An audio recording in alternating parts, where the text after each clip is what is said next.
put this back on it just to see if it'll focus on it. Yeah, that was, I don't know if you saw that one. Day before last, was it? Not yesterday's. And then this one, another one that I don't think has been, I'm not done anything with it yet. I want a bit tidied up, but yeah, something that people mention, and I mentioned, and I'm going to draw this guy, by the way, and some chappy. There you go.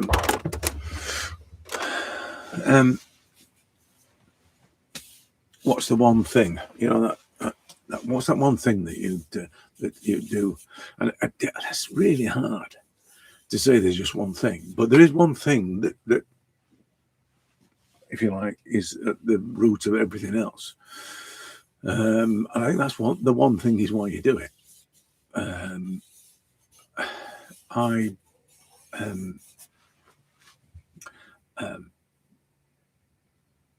I talk about this, the response thing being affecting the way you draw and the marks you make, and the way you approach it and all the rest of it.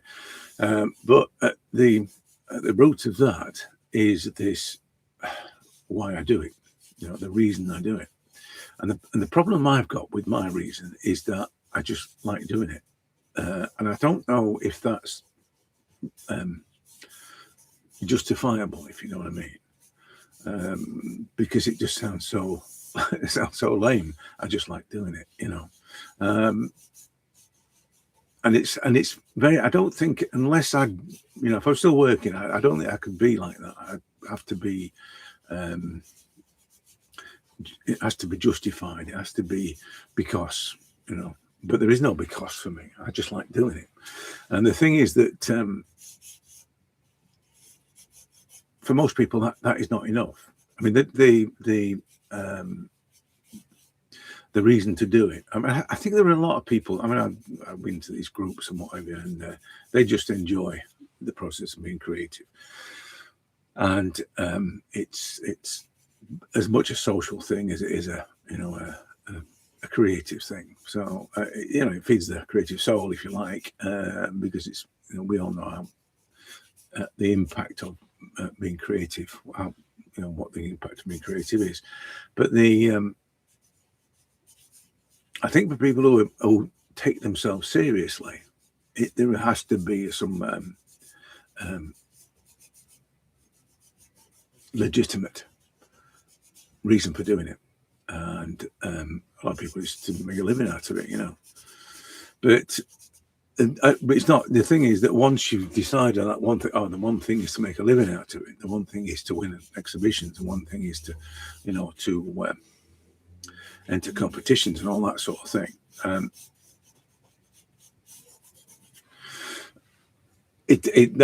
That's when there's more than one thing. The one thing then it sort of works its way into how to, the one thing that will make the one thing that I want to do better. The one thing will be, how do I structure a face, or how do I work with oil paints, or that kind of thing. So it sort of escalates from this what decision in the first place. And I talked about this in one of those early videos where you got to decide on where you're going with this. I'm not saying it's forever, because that's the other side to it, but I do think that an emotional decision, a decision from a personal standpoint is the place to start. And having that kind of selfish, if you like, reasoning formulates the way that you develop in any creative endeavor, really. But it will formulate, because your decisions are based on what you truly want. I know all the things that an artist must do and must be. They must be selfish.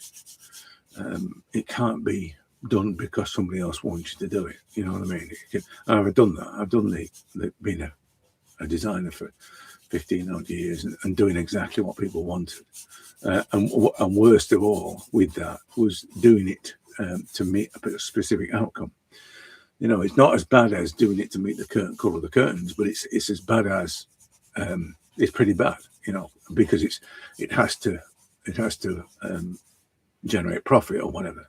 I didn't mind so much the education or the information side of it, but when design was used for, you know, to sell, that was a difficult one, because it was not difficult to do. I mean, you know, if you've got any half a brain, you can do it, but it's the compromises. There are lots of creative compromises with that. But as I said, so the reason thing for me is the why thing. I don't really like the why, because the why can be infected by more of a commercial influence. So I don't care if you want to do it to make money out of it and everything. I think it's perfectly legitimate, and why shouldn't you? You know, but at the end of the day, the idea of profit from it can have a distorting effect on your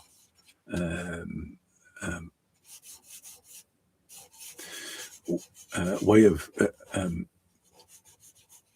bringing your creativity to reality. You know, it's like if that's a guiding principle, you're going to make money out of it.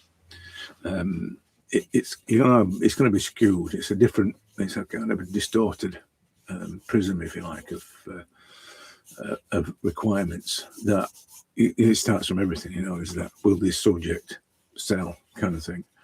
And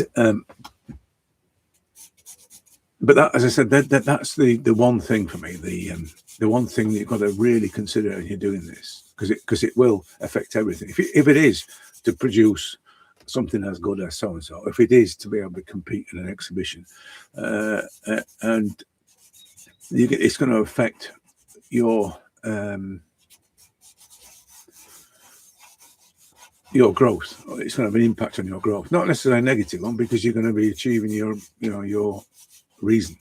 But knowing that reason in the first place is the important thing.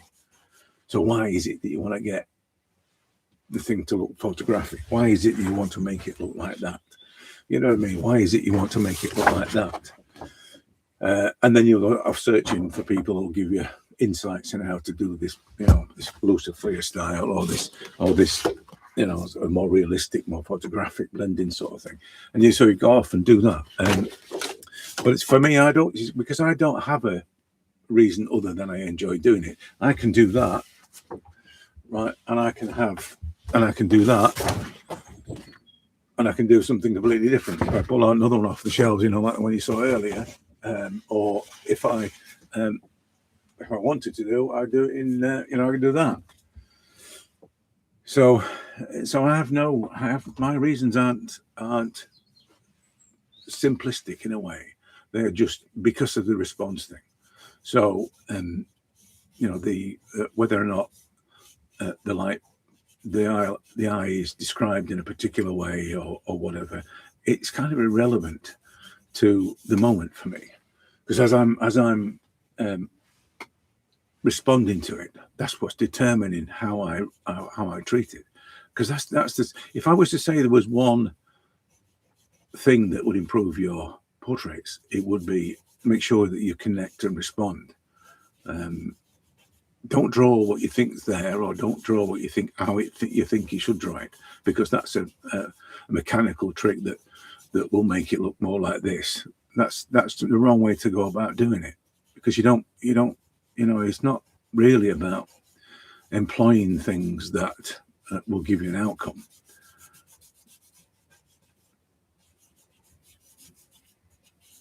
It's a real obstacle course of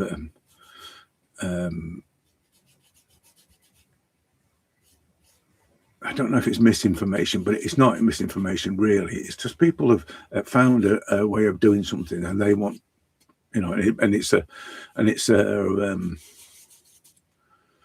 recognizable success, if you like, and they share that thing with you. So I for instance, right, I'm drawing this, and just everything's just response, right? So I could easily say to you, right, this is how you draw this kind of thing, and break it all down and say, this is this, watch out for this, watch out. Why would I want to do that? You know, you want to make you want to respond to a face, you want to make a portrait of someone and respond to their essence. Why would the tricks that I use have any bearing on that? They don't. It's not that kind of thing. My response to a face is completely different to your response to a face. That's how it should be, right?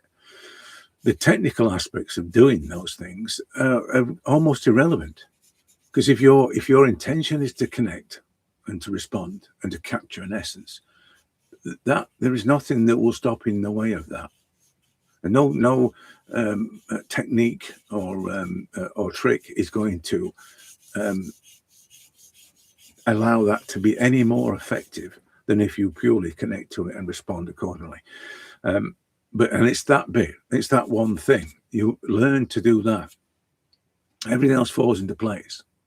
If your desire to connect, to capture an essence is pure and strong and excuse me,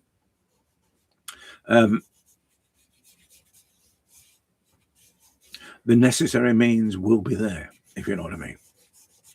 And it's not always there instantly as well. This is the thing about skill development. The skill development side of things is always going to be driven by your desire. It can't be a textbook of how to draw heads from any angle and all that sort of thing.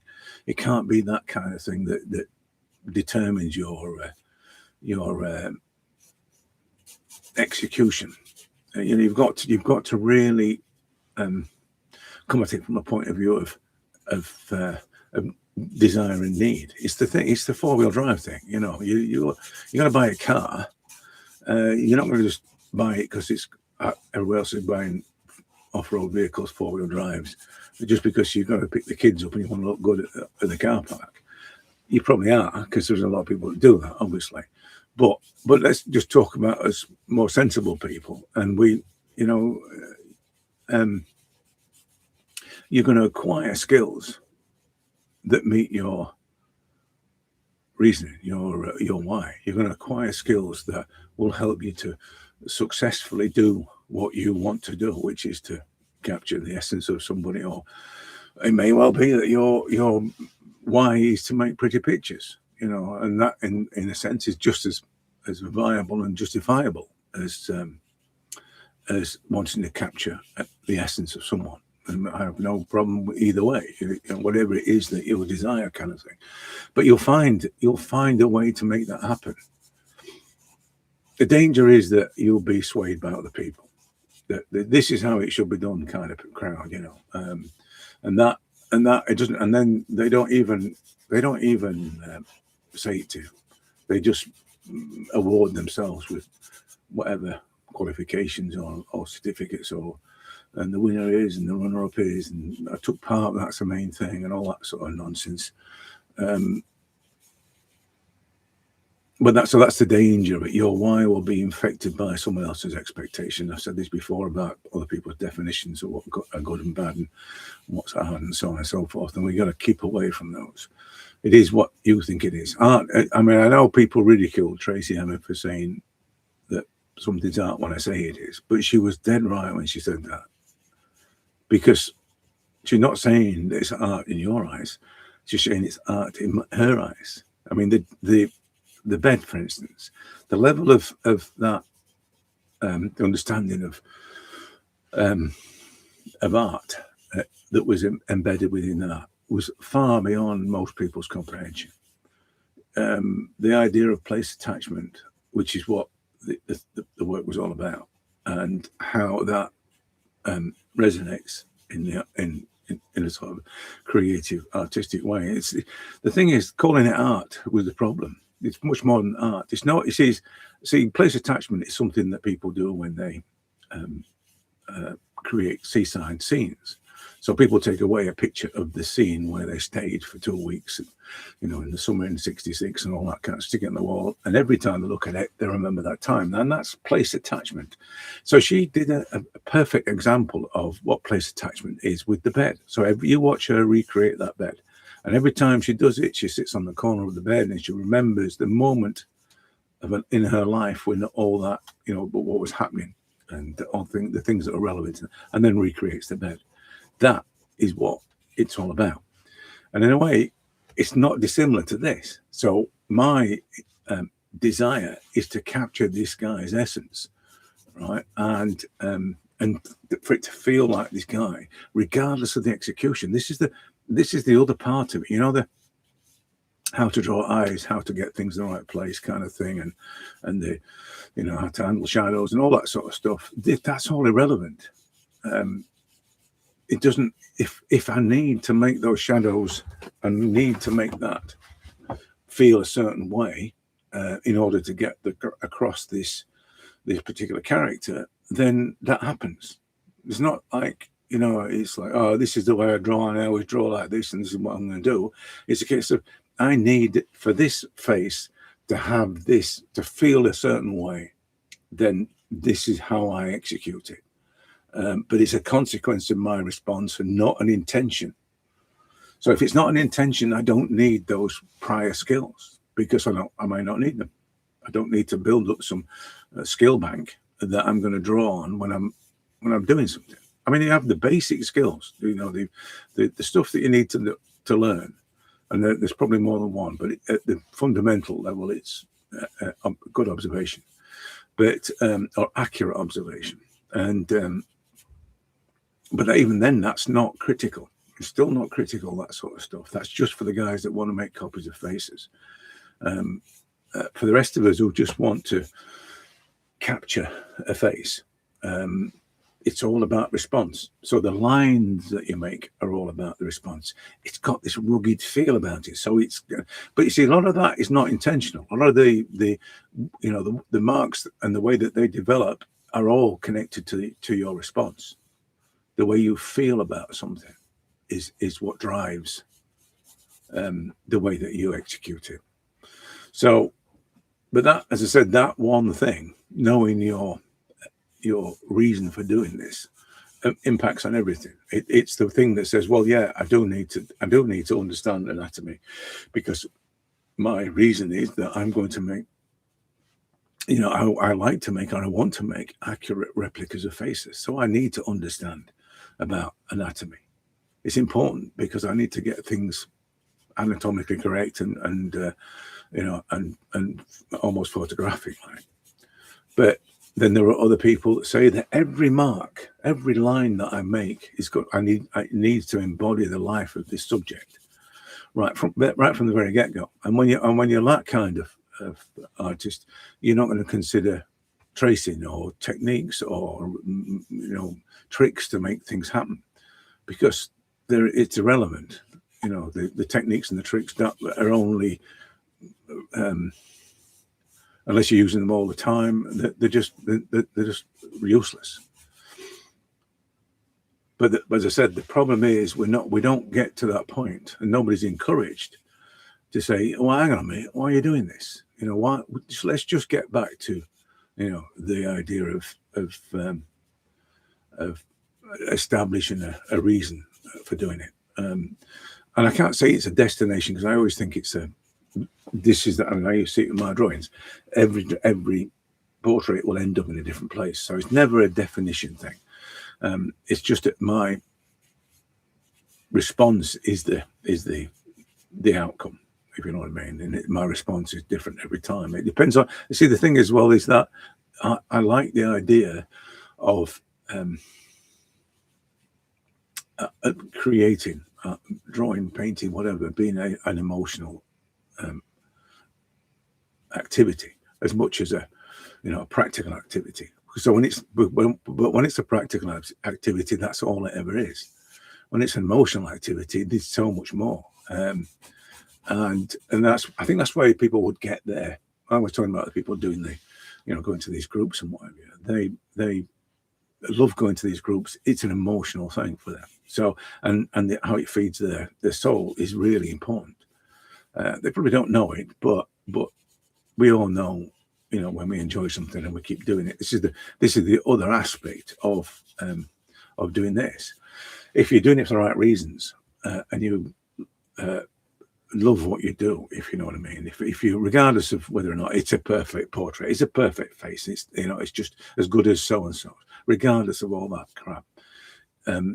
If you just love doing it, you become unstoppable. I said that the other day about being unstoppable. You need to be getting the most from this. Like I said many times, none of us are going to reach any kind of success or fame with this stuff. So we might as well do it for ourselves. And if it's not fulfilling ourselves, then don't do it. If you're not fulfilling it, don't do it. It's you know, if it's a struggle, don't do it. If you feel disheartened when you're finished, don't do it. It's not one of those things where we are out of control. We're in full control of this. We're in full control of our, you know, the people say that, you know, problems are just different ways of responding to things. And that is this is one of those occasions where there are no problems with this. There are never any problems with this. You just have to understand that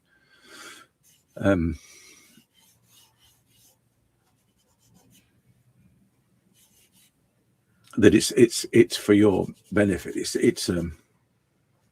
You are in full control of this, and it's in no other place in your life are you in so much control.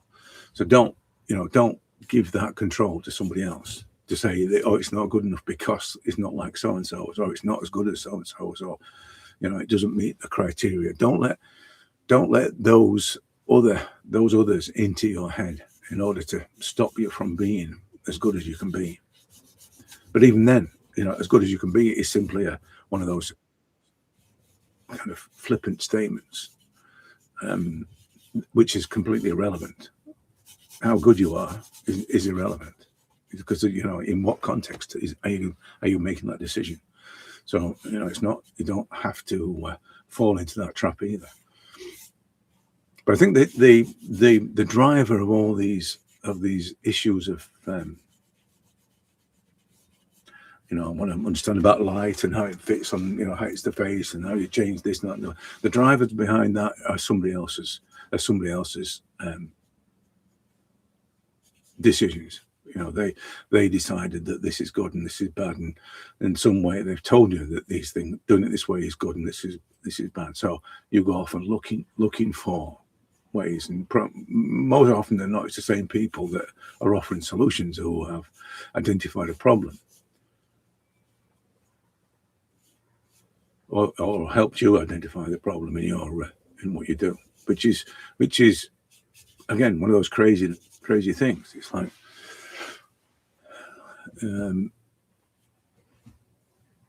you're not in control of it. And that's, you know, I've just said about this is one area where you are in full control, and that no, I don't think people understand the relevance of that. It's the you know, it's the power in that. This is the power of being creative. You can decide if this is good or bad. I can decide on whether or not, you know, when I was drawing this one, and I was thinking about the you know, being an old clean face, I think I'd done something, you know, crusty old man kind of thing, this kind of thing, and it wasn't this. It was I can't remember what I did with it now, but it was a crusty old man, and it's very easy to do that. They're so forgiving, crusty old men, and because you can just do what you like with the beards, and you know, it's a bit like, hey, you can do what you like. But when I was drawing this one, I was thinking like, well, just an opaline, typical female face. There's no discerning structures, but so I've got that in me. I'm not deliberately doing it, but as I'm drawing it, it's you know, this is happening. You know, this sort of devil may care mark making is just free and flowing, and that's happening because and none of it's confined to, oh, it must be a perfect this, that, and the other, and you know, this kind of thing. It must be the lips had to be perfect and all the rest of it, and the hair, none of it was. I didn't have any of that in mind. And how this turned out was if you watch the video on this, I don't really know where I came from with this. It just went, and that, as I said, is the thing. I have full control of the destiny of what I do, and the way I do it. which is great. You know what I mean? If you're not getting that, that's not happening to you, you know, oh, I need to find out how to draw things, noses with more structure or whatever, then you're not getting the point of this. Like I say, nobody cares. That's a big one. Nobody cares, really. Oh, aren't you clever? I wish I could do that, they'll say. But they don't really care, you know. If you turn up with a Rolls Royce at the front gate, oh, there you are, you've done well for yourself, you know. But you show them this kind of thing, and they just, oh, it's really good that you're really talented, you know. It's irrelevant. So you might as well just do it for your own good, for your own pleasure, and stop looking for shortcuts, because there is no shortcut to doing this right, which is doing it for you. There's no shortcut to that. In fact, you don't need, because you're probably already there already. You just don't know it. This is the other thing about it, is that I've said this many times, and people have said quite the opposite, obviously. But you can draw. It's just that you think you have to do it like somebody else, and it has to be as good as someone else. That's the problem. But you can draw, and having that underlying confidence, knowledge, connected to your human skills, right? You can see. That's the big one. You can see. You can connect to the humans you do every day of your life, right? Connect that with the observation and the reassurance that you can make marks in response to what you feel and what you see. Connect those things, and you'll make great portraits. You cannot fail to make great portraits. It might not look like the person that you're trying to capture, but it will, if you do it right, it will capture the essence of that person, and that's all a great portrait needs to do, regardless of whether or not the eyes have been shaded properly, or whether or not you've got the right, you know, even the right bone structure. Sometimes, you know, the right head structure. Doesn't make any difference. But that's not, as I said, that's not the general consensus. You've got to do it like this if you want it to be good, kind of thing, is the general consensus. And I think that's the trouble with a lot of people. They're too busy trying to be as good as someone else. That's quite a big thing as well. Stop trying to be as good as someone else and be as good as you.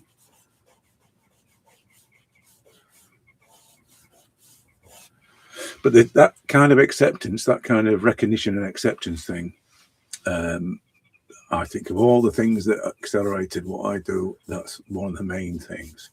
Because as soon as I do that, the comparisons doesn't exist. I mean, I wasn't really one for comparisons anyway.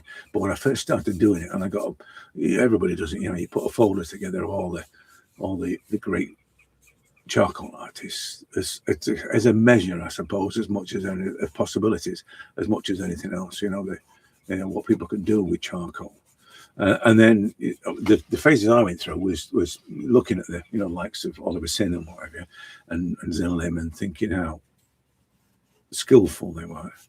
I can't put them in the sort of artistic thing, because I don't think they are. I think they're just great craftsmen, but at the time, they were the names that I came across, and Mad Charcoal and all those sort of people, and then you go through the phase of getting to know the medium, I suppose. But then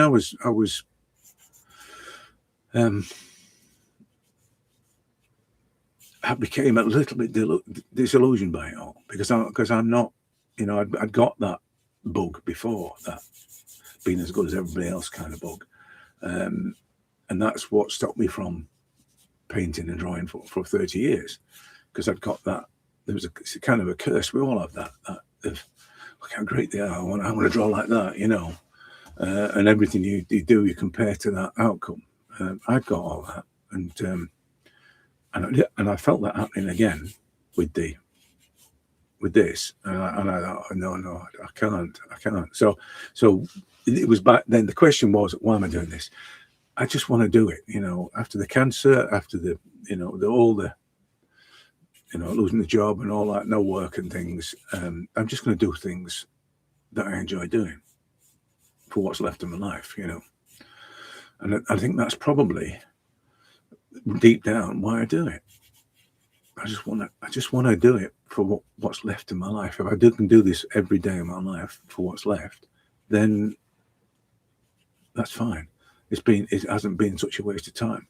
You know, I mean, obviously your kids here, for me, my kids are my magnum opus, and I think that's probably enough for most people. But I do think that if you've got some kind of creative desire, then it should be brought out. It should be brought into the world. It you know, regardless of whether it ends up anywhere. Like, I don't know if you're watching this, Peggy, but Peggy just received one of my portfolios, and you know, the 40s, and I was thinking, I tell you, I was so excited about that. The fact that somebody 4,500 miles away from me has some of my drawings. It's like I've gone there. You know what I mean? And that's not it's one of those things. I think, well, that's just a wonderful thing that I could actually get my drawings or have my drawings in someone's home 4,500 miles away. You know, isn't that a lovely thing? You can forget about whether or not I can get the eyes in the right place or whether I can get the tones right, but this lady has got my drawings in her home.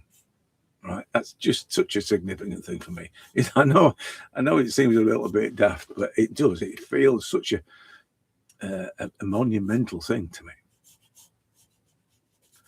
And that you know, that it's not about the kind of ego kind of thing. I mean, I did them because I love doing them, and I love the idea of sharing what I do with someone in that respect. And that's it. There's nothing complicated about it. It's just such a lovely thing. I can't explain it any more than that, really, I suppose. But as I've said before, by looking at this differently, you know, that I tell you what this is like. I'd liken this to is that looking at things differently. You know, reframing things. So I can't get, for instance, you come across it. I can't get the shading right on the side of the nose. But rather than saying, right, the technical reason why you can't or whatever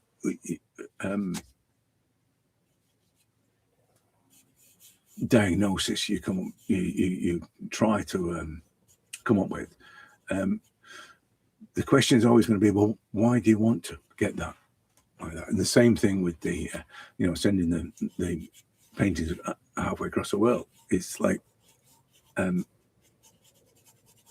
some people that's a sale, you know what I mean? But to me, that's just so much more than a sale. That's a piece of me put out there in the universe, in the cosmos, and shared with other like-minded people. You know, it's so much more. So it's a reframing thing. You know, it's not a sale. It's me sharing my soul with someone, and you know, it's and all that impacts on, because it's going to be, you know, it's in her home, and there's going to be other people see, and you know, it's just all those sort of things. So I don't do them to sell them, and I'm only selling them because I need the space. I've just had another 10 folders delivered, so I'm going to fill those. I managed to sell 5 of them. I think the reason why was because the 80s, there were some folders with 18 of them. Just too much. I think people thought there was too much money. I didn't put a price on them, but it was a presumed thing. I would take a reasonable offer. That's what I said. So I'm not saying that they're going to be super expensive. I just think people thought that they should be super expensive, and consequently didn't look at the 80s. But the idea of selling them, and my idea of exhibition, I thought about a different kind of exhibition. You know, an exhibition where you can put your work in it. It's not for sale. It's not judged. It's just just exhibited. I'm not talking about private exhibition. I'm talking about open type exhibitions. But the trouble is that I had this last year with someone. They've all become infected by the game show. So there's always going to be a winner and a loser, a winner and a second place, a third place in these exhibitions. Even this just Mickey Mouse Church Hall thing, there's got to be someone, the vicar's got to decide who's the winner. You know what I mean? So that they'll all be infected by the game show. And that's this ridiculous. There is no such thing as a winner or a loser when it comes to being truly creative. I mean, obviously, the people that just want to make pretty pictures and call it art, in a way, they do set themselves up to be judged. But people who genuinely create shouldn't be judged. Only for the fact that they're brave enough and courageous enough to express their creativity that may be beyond expectations, beyond the norm. Because that's the other thing as well. That doesn't look like anything I've ever seen before. So in which case, I hate it. I absolutely hate it. You know what I mean? You can see that on the game show. On the game show, they reference other artists. They reference great artists. So they'll give it a genre. You can see it doesn't fit. It doesn't fit within the genre that I know, and I only know these genres. So therefore, if it doesn't fit, then therefore it's not good. You know what I mean? What was it said? Somebody said that art just has to move people. You know what I mean? That's all it has to do, really, isn't it? And that this is going back to the one thing. So in the one thing, if your one thing is to capture the essence of someone, you're going to capture whatever it is that moved you. You have to capture that to move someone else. That's what you want to do, and that's what all great portraits do. They capture whatever it moved you to capture in the first place, or to attempt to capture it in the first place. Your job is to capture that one thing. If you don't capture it, regardless of however you handle the shadows or how you render the eyes, if you don't capture it, it don't matter. You failed. So that is that one. Going back to what I'm saying about the one thing, that's the most important thing. Learn that one thing, and you'll succeed. If you don't do that, no matter how much practicing you do in your sketchbook, no drawing noses and whatever else, it won't make any difference, because you'll always fail. Anyway, I'm done with this now. So homemade charcoal. If anybody asks, homemade charcoal, I make it out of hazelwood.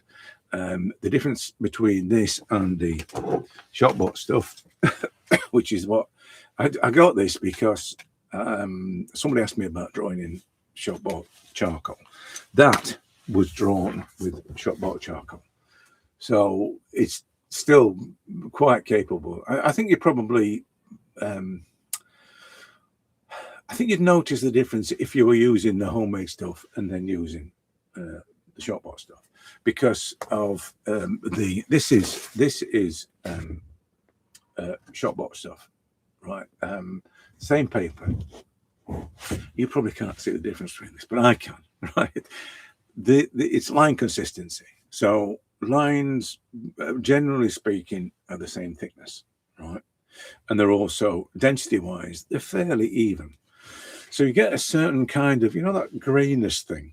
You'll get some cheap willow, and you'll understand what I mean. I'll do it on a photocopy of paper, and you'll understand what I mean. You get a kind of even grayness. And what you're looking for really with charcoal is the range. You're looking for a range of tones. You're looking for the ability to create ranges, and that then gives you the full, strength, the full bore of the potential that your charcoal has. With homemade charcoal, I get that. I get a full on dark, extreme dark to extreme nothingness, if you like. But I also get line variance, which is a big thing for me, because I don't have to talk about the density of a line can contribute to the density of something. You see, the first time I saw it was with Zinlim, and he was he'd done something, and it was the chin, I think it was, where he was looking, and he felt that the tones weren't right, so he just put a few lines onto it. He did it with a pencil, I think, or a charcoal pencil, and how those lines impacted on the the tonal value of that particular area.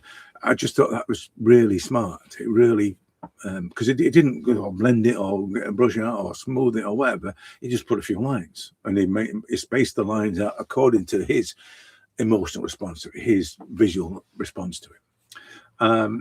And which, as I said, I thought that clever. It was a skillful, experienced, practiced technique, and to know to do that. A lot of people would just blend it or whatever, but he did that.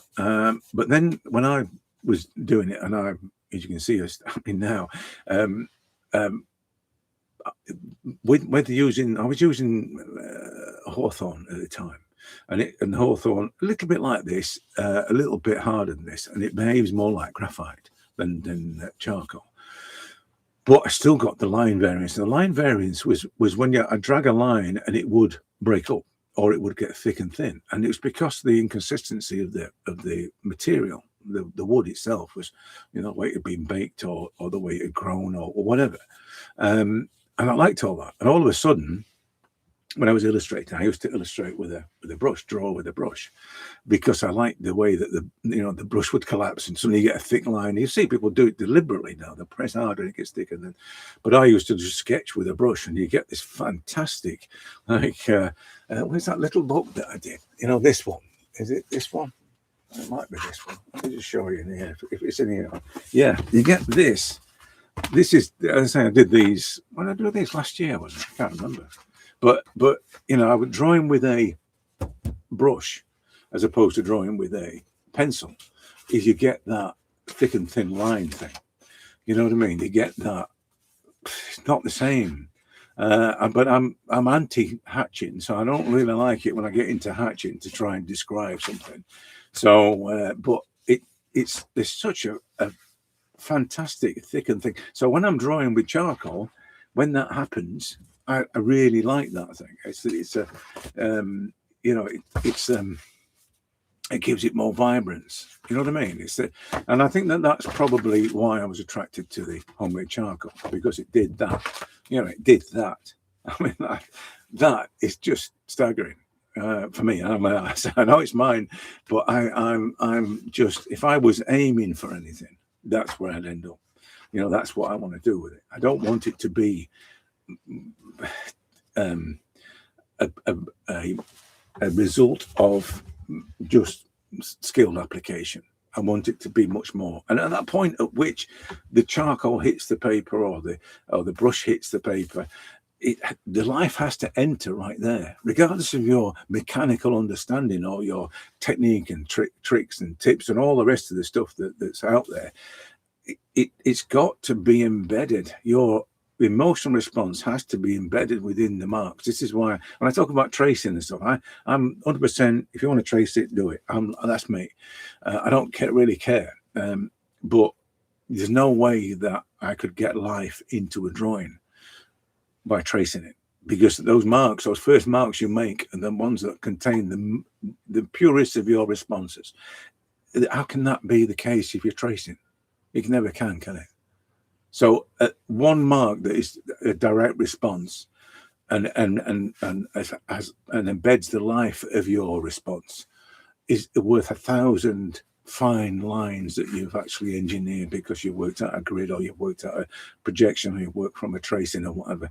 None of those lines bear any resemblance to the purity of your initial marks. So this kind of thinking, though, is a consequence of my desire, my desire to capture the essence of what I see.